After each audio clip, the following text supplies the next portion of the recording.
Bonjour, pour la correction de la partie nucléaire dans le bac 2024. Donc ici, on a pour la première question la composition du noyau. Toujours les noyaux, ils ont un symbole X, A, Z. Donc A, c'est le nombre de nucléons. Donc ici, on a l'iridium, 192 et 77. Donc A égale 192 et Z, c'est le nombre de protons égale 77. Et pour N, le nombre de neutrons, c'est le nombre total de nucléons, c'est A moins le nombre de protons, c'est-à-dire A moins Z. Donc on a l'iridium, il va donner le platine, PT.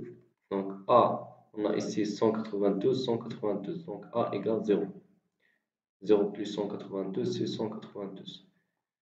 78 moins 1 égale 77. Donc, l'émission de la particule émise, c'est un électron.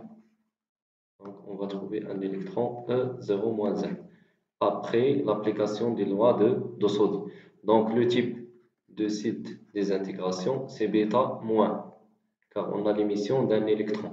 On sait que A0 égale lambda N0. Donc, si on veut calculer N0, donc N0 égale A0 sur lambda. Et on sait que T1 demi, le temps de demi-vie, égale Ln2 sur lambda. Alors, lambda égale Ln2 sur T1 demi. Donc, on va remplacer lambda dans l'expression. Donc, N0 égale A0 divisé par Ln2 fois T1 demi. Sur T1 demi, donc il va monter, donc on va trouver A0 sur Ln2 fois T1 demi. Donc on va faire une application numérique. Donc ici, il faut faire attention car on a ici A0, c'est l'activité en Becquerel, c'est-à-dire le nombre de désintégrations, c'est le nombre de désintégrations par seconde, par unité de temps. L'unité internationale, c'est le seconde. Donc ici, il faut convertir le T1 demi en secondes.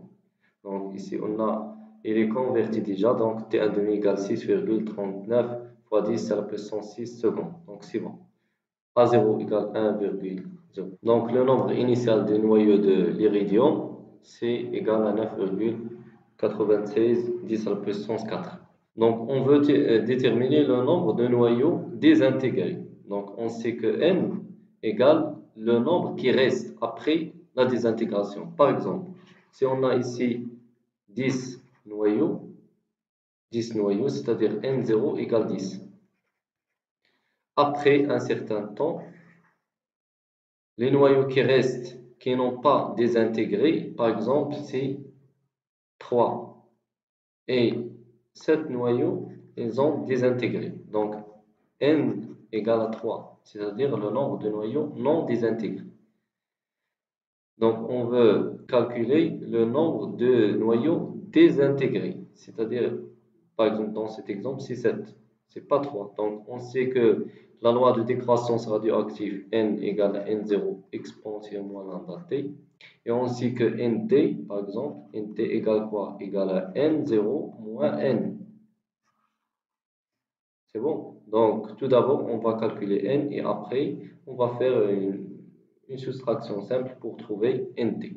Lambda toujours égal à moins lambda, c'est-à-dire moins ln2 sur T1 demi, fois delta T. Ici, c'est delta T. T ou bien delta T. Delta T, c'est en jour.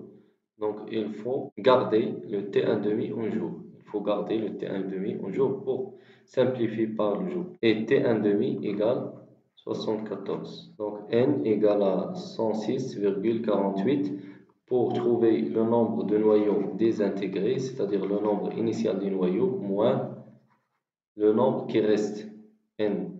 Donc, c'est 9, donc, on a trouvé que NT elle est presque égale à N0. C'est-à-dire après T, delta T, c'est-à-dire 700, après 730 jours, le N0 il est presque désintégré totalement. Donc, merci pour votre attention. À la prochaine vidéo, Inch'Allah.